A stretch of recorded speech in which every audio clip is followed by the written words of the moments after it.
for all of these groups, right? Like for students, for clinicians, for cancer survivors, there's a lot of resources. And so I think using those resources to your advantage, and also as I don't you say a lot of physical therapists, like we want to help, like we want to help you. And so whether you're a young clinician, a student, a cancer survivor, like, and you have a relationship with that physical therapist, seeing ways that they can work with you to help you. So ask them your questions, like ask, even if it's not like a specific physical therapy question, you can still ask those questions because they might have experience in that area. And we do learn about treating the patient as a whole and looking at the whole well being. And even from the student perspective, like looking at mental well being and the whole well being. So I think don't be afraid to ask those questions to those people in your life who physical therapists, mentors, support systems. So, welcome to the podcast. And then today, guest is a physical therapist, educator, and clinician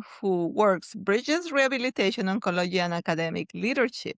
As faculty at the University of Florida, they're helping shape the next generation of physical therapists while continuing to advance compassionate, evidence based care for individuals affected by cancer and other disease. I also have the unique privilege of knowing her from another chapter of her journey. Once she was my student in oncology rehabilitation a while back, and has been incredibly rewarding to watch her growing into a thoughtful clinician, mentor, and faculty member dedicated to improve both patient outcomes and student learning. Today, we will talk about oncology rehabilitation, teaching and mentorship, the evolving role of physical therapy in cancer care, and the lessons learned along the way.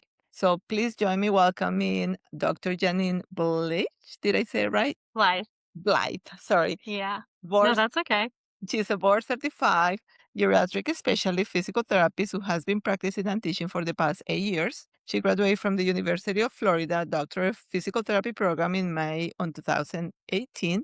Since graduation, she has been practicing in a variety of settings, short-term rehab, long-term care, and outpatient with older adult patients. Dr. Blade has worked with a variety of populations, including patients with oncological diagnosis, orthopedic injuries of the lower extremity and back, both acute and overuse, and neurological diagnosis. She specializes in incorporating function as early as possible, often having patient interests such as gardening, ballroom dancing, and golfing incorporated into exercise choices to create relevance and meaning. Dr. Blythe has also been teaching with the University of Florida DPT program since her graduation for a variety of courses related to therapeutic exercise and health and promotion wellness. She enjoys teaching future clinicians and emphasizes the importance of treating patients individually with a silent treatment. Her most recent endeavor includes the addition of a new role as a research coordinator at UF for a study about ways for nursery and landscapes workers to manage and preventing back pain. So, Janine, thank you so much for being with me today. I really appreciate it. Yeah, thanks for having me. Absolutely. So, tell us a little bit about your journey into physical therapy. Okay, yeah, sounds good. So I went to into college. I went into college kind of thinking already physical therapy. I grew up playing basketball and volleyball. I had injuries. I saw physical therapists, athletic trainers. So I kind of already was aware of like physical therapy a little bit and was kind of thinking that route. And I went to the University of Delaware first. I played volleyball there. And when I went in, my degree was exercise science. And they had us write a letter to ourselves, like, I think it was a 5 year letter, like in 5 years, I will be da da da, and our goals for the next 5 years. And they had us address it to ourselves and everything. And I totally forgot about that letter. And then 5 years later, the letter came and I opened it and I forgot about it. And originally, my goal was to go into physical therapy, but at that time, there was like in between where I was like, no, I'm going to do athletic training instead. And I shifted and did athletic training and kind of went that route. And by the time I got this letter, I had graduated from athletic training. I was practicing as an athletic trainer and thinking about going to physical therapy school. And I got the letter and I was like, oh my goodness, like I kind of forgot about this letter because it said I would be like in physical therapy school at the University of Delaware or whatever. So I shifted and I got introduced to athletic training in college because I was playing college volleyball and I was like, oh, I really enjoy this. I think I might want to do it. So I shifted into that and actually practiced for 2 years as an athletic trainer. And in that time, I was also working at a physical therapy clinic just as like an aide. and it was an older adult clinic. And to my surprise, I loved it and liked it even more than the athletes I was working with. And so the clinician I worked with there, he was a professor of mine. I transferred to Palm Beach Atlantic University, and that's where I did my athletic training degree. And so he was a professor of mine there. He's a physical therapist. I should just shout out to Steve. He's actually like, he did some research with cancer related fatigue. So I actually got Oh, exposed to that in my undergrad a little bit. And so I was shadowing at his clinic and doing some work at his clinic, and that's kind of what gave me the desire to pursue physical therapy. And I still, even going into physical therapy school at UF, I was like, "Oh, I'm gonna work with athletes. I'm gonna work with athletes." And then nope, I'm gonna work with older adults. And I just really cemented for me in PT school that I really do love working with older adults. And yeah, I want to be able to like help help them like continue to age well and like continue to do what they want to do and love what they do. So it's funny, I started with this, like athletic perspective. Um, and as time went on, my perspective kind of shifted, but I still pull in stuff I learned as an athletic trainer and as an athlete in with my current patients. So, and I don't think yeah. that should be that much. Yeah, it is different in a way, but the principle is the same. Oh yeah. I Yeah. think that we tend to underdose quite a bit with Yes. That's one of my students can tell you that's one of my soapboxes is yeah, yeah, just I because someone is older doesn't mean that they can't do a lot of stuff. So that's exactly don't right. underestimate someone just because of their age. You got it. So I have a funny story about this now that you mention it. I when I was doing no, I was doing orthopedics for many years before I came into the world of oncology, and I was living in Jacksonville at that point, and I was living in Ponte Vedra and working in Jack's Beach, and have this patient came to me one morning, the cutest lady with the tennis attire, and he's like, honey, I play doubles, 3 times a week. I'm the best of the team. I injured my back. I need to be good in 3 weeks because we have a big tournament and they're really depending on me.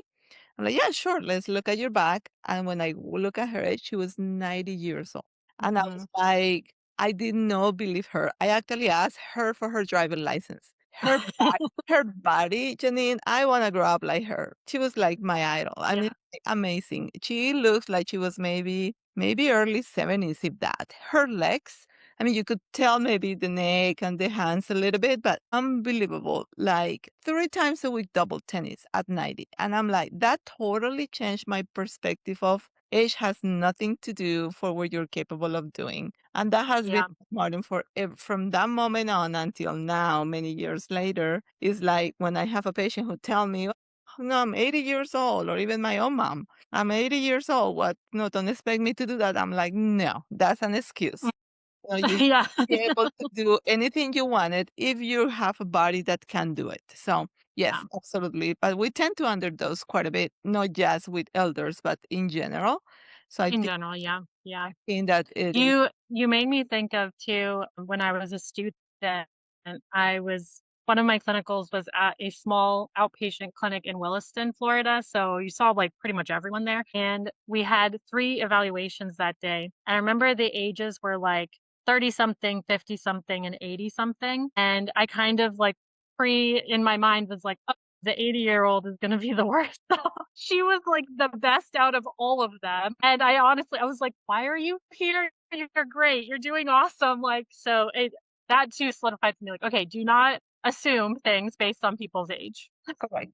And I think Yeah. as people age, we become more wise. So I think Mhm. that we've been kind of really, as we get older, more experience, more life experience. We have been coping with more things. So we just kind of make us more resilient. And I think that Mhm. you just kind of see things a little bit different. So we always say, a male between 35 and 50 is one of the worst patients to treat, right? So they're like wham, they're like, "Oh my god, this is just, the world is ending," because you have a little back Mhm. pain. That's usually does not happen in the elder people just because, like I say, they like, "Oh yeah, another ache, so what? I just gonna move on," right?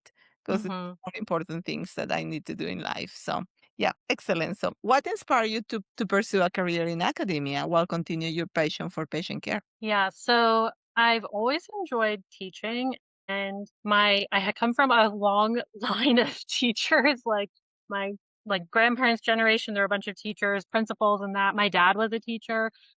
So growing up, I actually like when I was younger, I was like, "Oh, I'm gonna be a teacher one day." Like that's what I thought I was gonna be. And so, funny enough, now I am a teacher. So I've always enjoyed teaching others, and I think as a physical therapist, we are teaching others a lot all the time, teaching our patients. So it's just something that I've always enjoyed doing. And honestly, when I was graduating, had the opportunity, one of the professors came to me and they were like, would you be interested?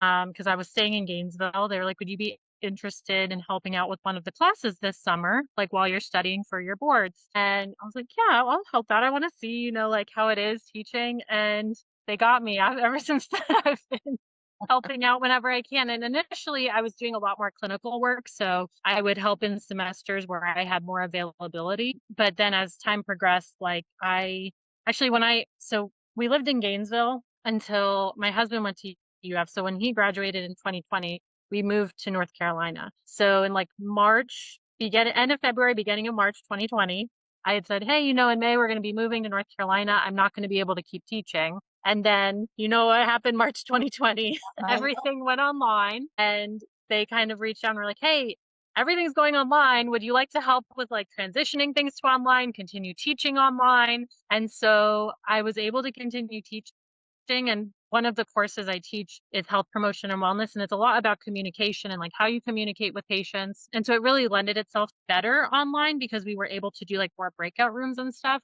so where we were able to, like, have the students engage more, so, yeah, I was able to continue teaching, and I was really happy about that because I really do enjoy it. I enjoy working with the students. Honestly, they, like, keep you on your toes because they ask amazing questions, and I know you know because you love having students too. Yep. So it's like Yeah. they ask you these great questions where you're constantly having to think and be like, oh yeah, what about that? Or making sure you're up to date on everything. And I just like get it, like hearing their perspectives too, and hopefully helping that, like hopefully impacting them as they go out.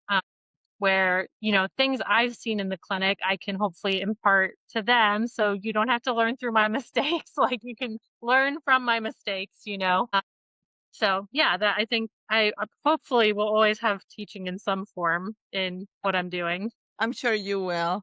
So how did your oncology internship influence your career path? Yeah, so I have to say that was one of my most favorite rotations. It was very and, like, I learned so much. When I first was going into it, I was a little nervous about it because I don't remember if I shared this with you before, and I think I did, but my dad actually passed away from cancer when I was 18. So I was a little nervous working with patients who had cancer, how I would be able to handle it and if I would be okay in that setting. And honestly, it was a really great internship and I learned a lot from it and honestly felt really good like being able to help patients who like I saw experiencing some of the same symptoms he had, like, I was able to help patients fight through some of those, the fatigue and the weakness and all of that. So that was really rewarding for me to like experience that. And then also I got to observe like amazing surgeries during that internship.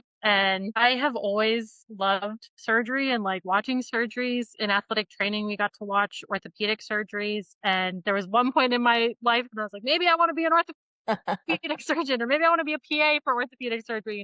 So I got to watch a lot of surgeries related to like head and neck cancer dissection, breast cancer, and that was really insightful to see. It's the same thing that happened with my when I saw the orthopedic surgeries. It's like, oh, no wonder you're What? coming to us and Yeah. you have limitations in this range of motion because I saw you had to have happen in surgery.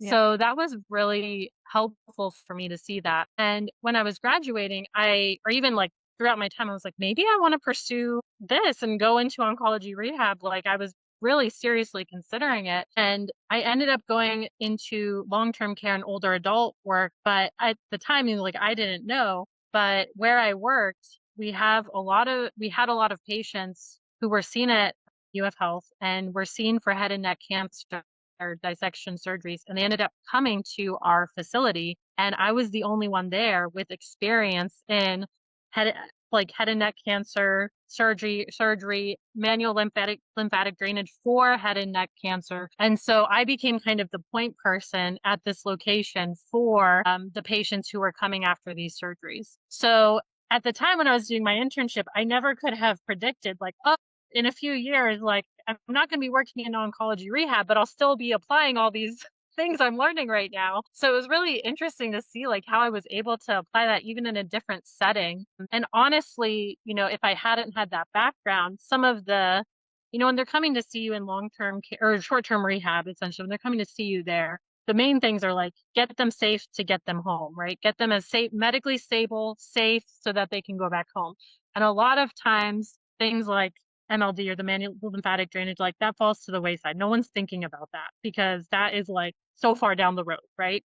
So I was able to like get that in early for these patients once they were able, like cleared to be able to do it. We were able to start doing some sessions on that. I was able to like video them on their phone doing it with instructions on how to do it. Because some of the patients we were seeing, like they live 2 hours away from Gainesville and like they're not coming back that often, you Are the know. changes So and more likely the changes that you create to be able to intervene early on. That's what makes a difference. yeah, So yeah, yeah, it was nice mm, being able to, like, not have to wait till they came to their outpatient physical therapy, because some of them too, they would go home and they would get home health therapy for a while, and they're not coming to see outpatient until, like, yeah, months down the road, you know? yeah. So, yeah, it was I learned a lot from it, and at the time, I was like, "Oh, I don't know if I'll be able to use this again," but I was. Like, it was really great to see how I was able to continue to use that. And even some of the manual lymphatic stuff I learned for oncology rehab, I've used with my orthopedic patients. So, Yeah, yeah, absolutely. It's no difference. It's the same. yeah, That is the same swell limp. It's just two mhm. different reasons for that, but the same thing will really make a big difference. Is any experience during your oncology internship a patient experience that stay with you?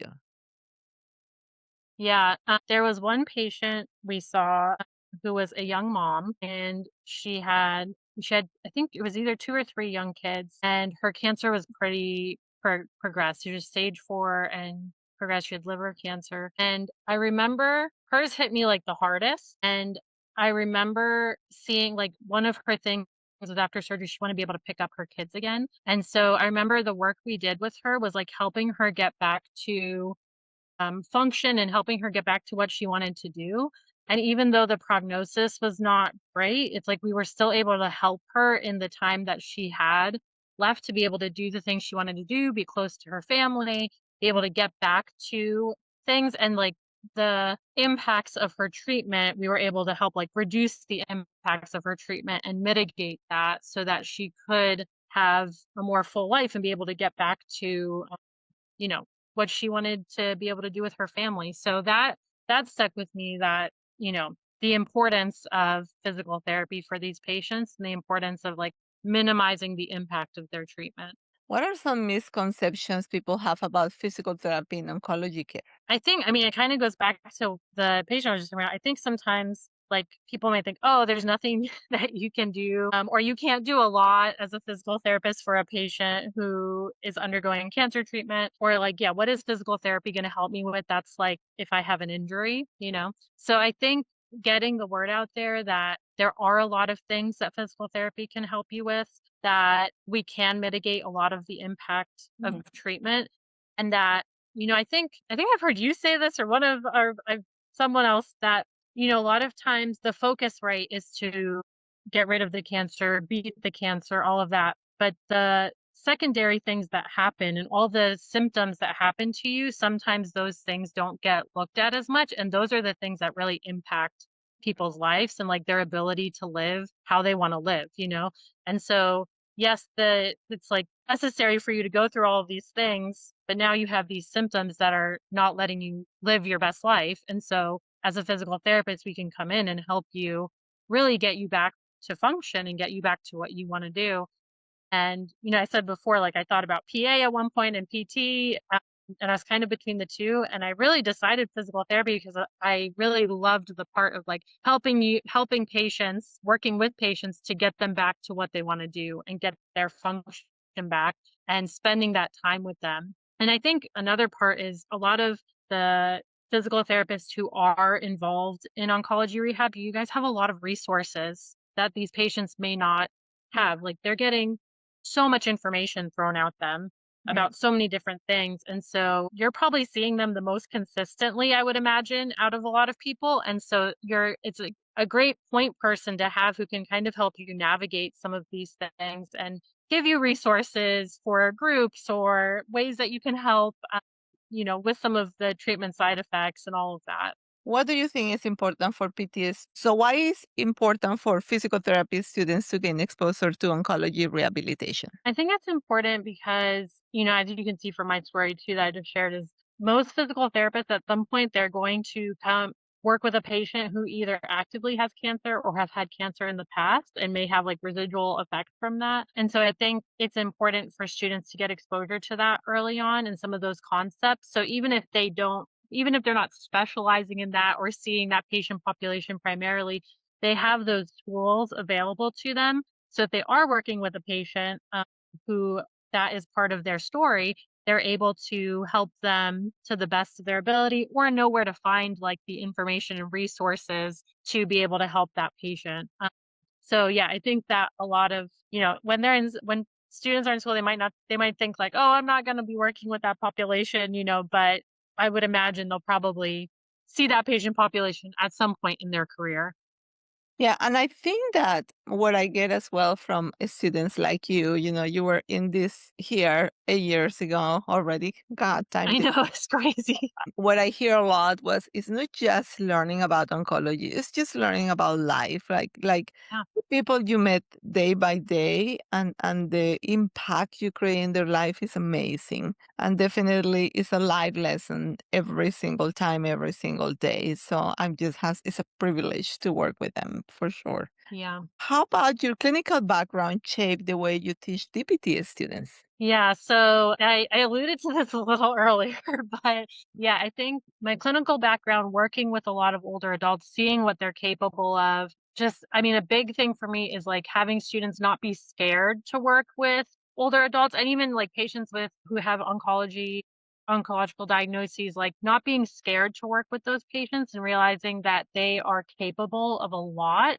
And like, how do we bring that out safely, right? So we always want to be safe, but we can push our patients a little bit. And so how do we push them in a safe way? And I think, I told you before, one of the classes I teach is on communication. And we talk a lot about like motivational interviewing. How do you motivate patients? And I worked in short-term rehab and there were a lot of patients who needed a lot of motivation or help with like participating or wanting to kind of get back to what they were doing. And so that too has kind of shaped how I teach that course and like the examples I give. I'm like, how you work with different patients and different personalities, you're going to have to change your approach and individualize what you do, right? You can't just, it's not like Mhm. this works for every single person. You have to tailor it to the individual. So that comes up in, I feel like, a lot of the courses because it's either communication needs to be tailored, your exercises need to be tailored.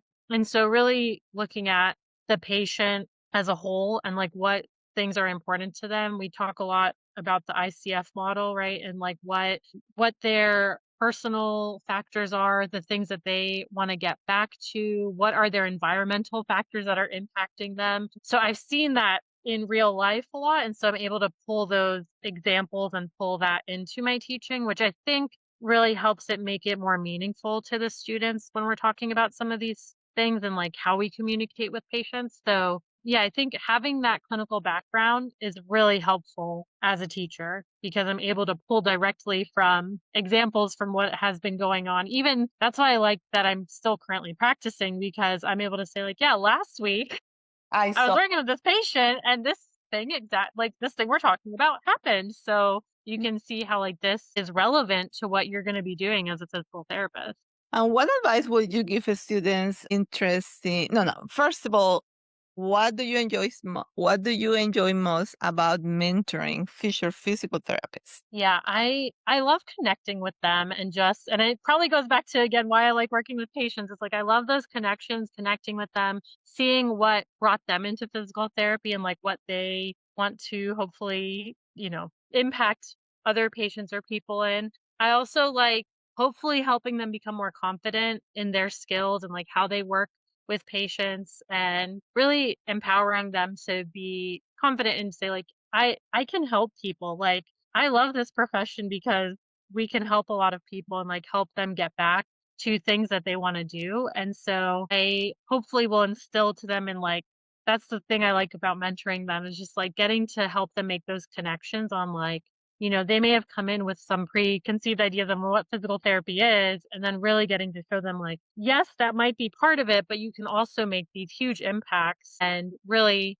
help your patients a lot. So hopefully helping them like make those connections. Perfect. And what advice would you give a students interested in pursuing oncology rehabilitation? Yeah, I would say, I mean, hopefully they have some exposure to that in their curriculum. So taking that in.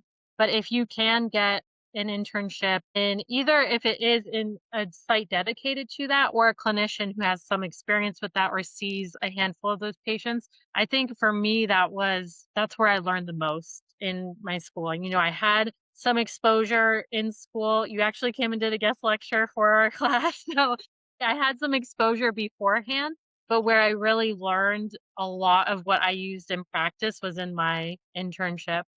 So that would be like my top recommendation. And then if that's not possible or something like that, I mean, it's either reaching out to their faculty at their school and seeing if they know clinicians who have that experience so they can connect with them because I've found in physical therapy, we love to share with each other and share what works and what doesn't work. And so I think if they're interested in learning more about that, they can make connections through physical therapists they already know who either might have experience or know another clinician who has experience in that. Perfect. And what areas of oncology rehabilitation need more awareness or research? Yeah, so from what I went to a conference a little bit ago, and from what I've heard there, what I've heard from patients is that, they were really good at seeing patients when they're early out from their diagnosis or even like few months, few years out, but as like long-term effects and what really like 5 years, 10 years out from their diagnosis and the impacts that they're still feeling and having. I don't think there's a lot of research on that or as much awareness on that, on how physical therapy can help those patients who are a lot further out and help them with some of those long lasting impacts. And how do you think universities better prepare students for specialized areas like oncology? I think, like, having I mean, it was great having, like, you come in as a guest lecturer, so if you can have some of those people come in as guest lecturers who are really experts in that area, I think that's really helpful and beneficial. I know, obviously, when you're in a curriculum, you can't cover every single thing in every single area, but even if they do have students that are interested, maybe it's not part of the curriculum, but maybe they have, like, an extracurricular thing where okay, if you're interested in this, we're going to bring someone in and you guys can come and attend it. But yeah, I think that where it's able to fit in the curriculum, I think that's great. And then if it's not, like finding ways for those students who may have some of those interests be able to do that. And then I think too, if students are going to conferences, there might be opportunities for them at conferences.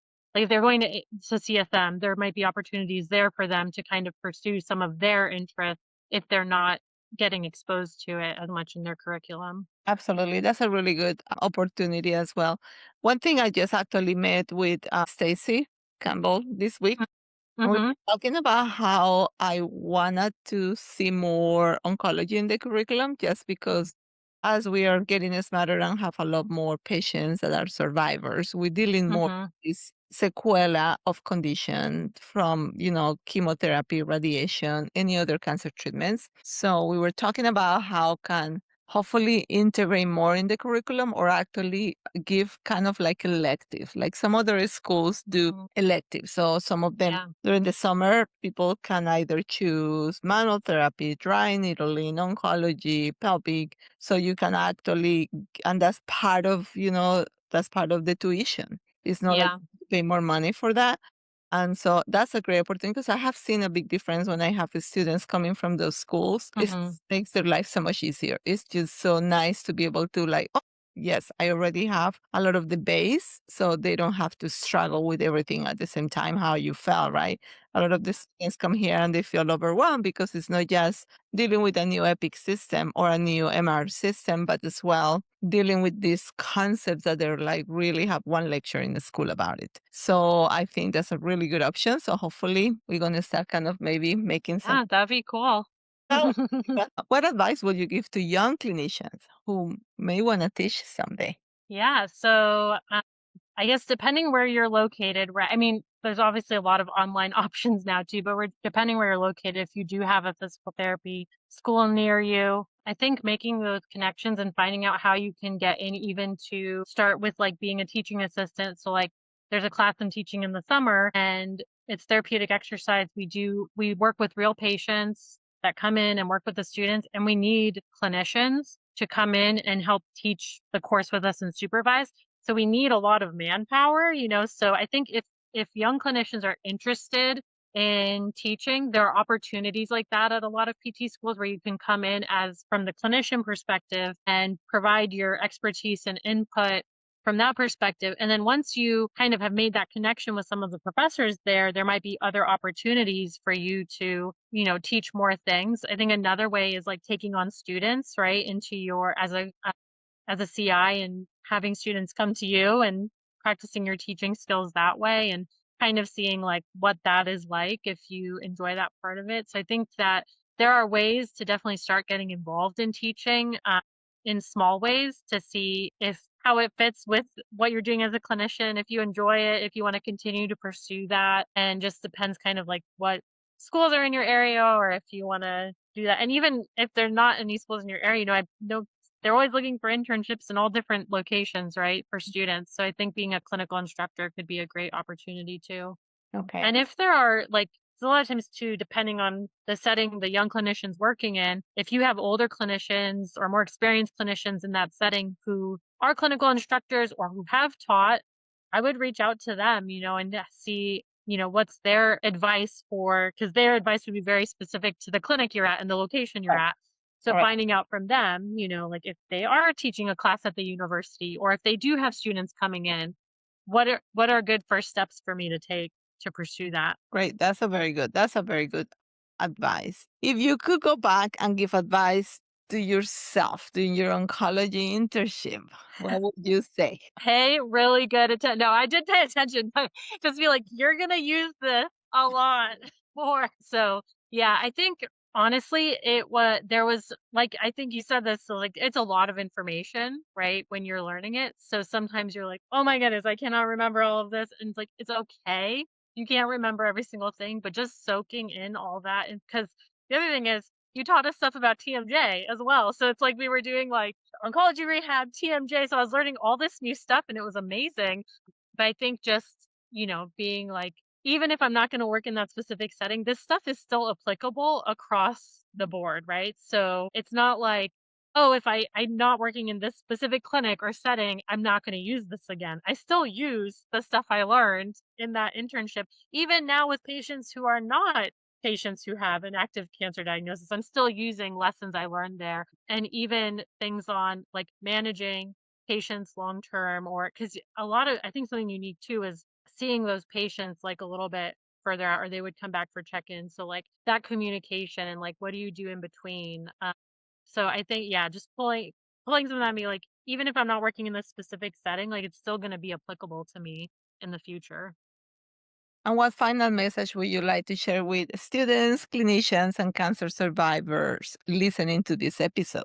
Yeah, I think you know, there are a lot of resources out there available for all of these groups, right? Like for students, for clinicians, for cancer survivors, there's a lot of resources. And so I think using those resources to your advantage and also as I don't you say a lot of physical therapists like we want to help like we want to help you and so whether you're a young clinician a student a cancer survivor like and you have a relationship with that physical therapist seeing ways that they can work with you to help you so ask them your questions like ask even if it's not like a specific physical therapy question you can still ask those questions because they might have experience in that area. And we do learn about treating the patient as a whole and looking at the whole well being. And even from the student perspective, like looking at mental well being and the whole well being. So I think don't be afraid to ask those questions to those people in your life who physical therapists, mentors, support systems.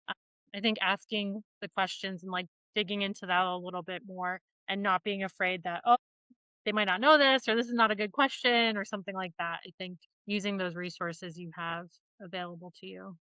So this has been amazing, Janine. Thank you so much for doing this. I really enjoy this conversation, and I'm sure that the audience, when this gets released, will really enjoy all the learning from today. So I really appreciate it. Thank you. Thank you so much for having me. It was a lot of fun and yeah, I had a good time. Thanks. Ex- Very good. Excellent. And for the audience out there, thank you again for listening to another episode. And if you wanna to just check out the on the notes, oh, by the way, yeah, when can people find you? Where can people find me? I guess on LinkedIn. I don't have like a big like social media presence. That's okay. Yeah, We like can put LinkedIn that or on my the show. email. I'll give you my email so you can post it if they and I always tell my students this and my patients this. You can always email me and ask me any questions. Like I said at the end, like ask me anything. I'm happy to answer it. And if I don't know the answer, I'll try to point you in the right direction. Perfect, perfect. And I will put that on the show notes. So as well, it's usually gonna be a poll with questions. So if you wanna go there and check that out, the more support I have from the audience, subscribers, the more I can continue growing. This has been 2 years now. So I appreciate all the support. So thank you Yeah, again. that's awesome. I remember when you were starting this and now to think I'm on this, it's crazy. Like Yes, what a exactly. 360 moment. Exactly. That's exactly right. So again, thank you again, and you have a great rest of your evening. Thank you. Bye. If you would like to know different strategies to improve your quality of life during your cancer journey, this is the podcast for you. Welcome to Taking Charge of My Cancer podcast, where I'll be interviewing different healthcare professionals, cancer survivors, and I'll be teaching you different resources, tips, and solutions so you can get the best outcomes while dealing with a cancer.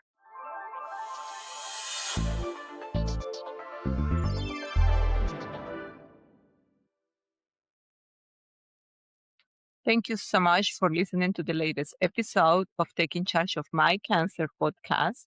If you have not already, feel free to share this with more people so they can benefit from this information. If you would like to connect with me, see the information on the podcast description. See you later. The information provided on this podcast for educational purposes only and is no intent, nor should be used as a substitute for medical advice. Consult a licensed qualified medical physician for any issues concerning your health.